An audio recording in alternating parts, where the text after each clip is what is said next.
Doctor দিগন্ত মণ্ডল, orthopaedic surgeon, Krishnanagar, Nadia.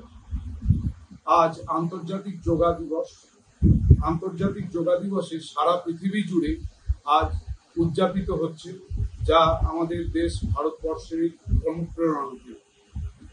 Yoga একটা এমন বিজ্ঞান যা বহু হাজার বছর আগে আমাদের দেশেই প্রথম আবিষ্কৃত হয়েছে, আমাদের দেশেই চর্চিত হয়েছে এবং এখনো এই চর্চাটাকে আমরা সবাই মিলে প্রমোট করছি। যোগা আমাদের শুধুমাত্র কিছু এক্সারসাইজ নয়, এটা আমাদের ফিজিক্যাল স্ট্রেংথ বাড়ানোর জিনিস নয়, এটা আমাদের physical as well as mental strength বাড়াতেও হেল্প করে। আমাদের অ্যাংজাইটি, ডিপ্রেশন যা আছে সেগুলো কাটাতে খুব সাহায্য করে।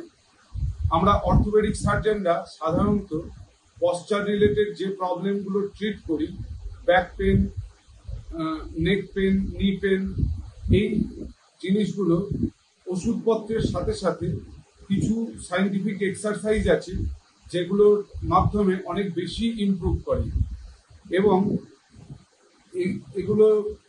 এই এক্সারসাইজগুলো যেগুলো আমরা বইয়ে পড়েছি সেগুলো আমরা মিলিয়ে দেখেছি যে আমাদের যোগার সাথে অনেক বেশি রিলেটেড, বরং এগুলো সেখান থেকেই নেওয়া। আমরা আমাদের এই রুগীদের এক্সারসাইজ করতে বলি, করতে দিই এবং আমার রুগীদের আপনাদের মাধ্যমেই আমি অনুরোধ করছি আপনারা নিয়মিত যোগাভ্যাস করুন। তাতে আপনাদের রোগ ভালো থাকবে, আপনাদের মন ভালো থাকবে, আপনাদের দেহ ভালো থাকবে।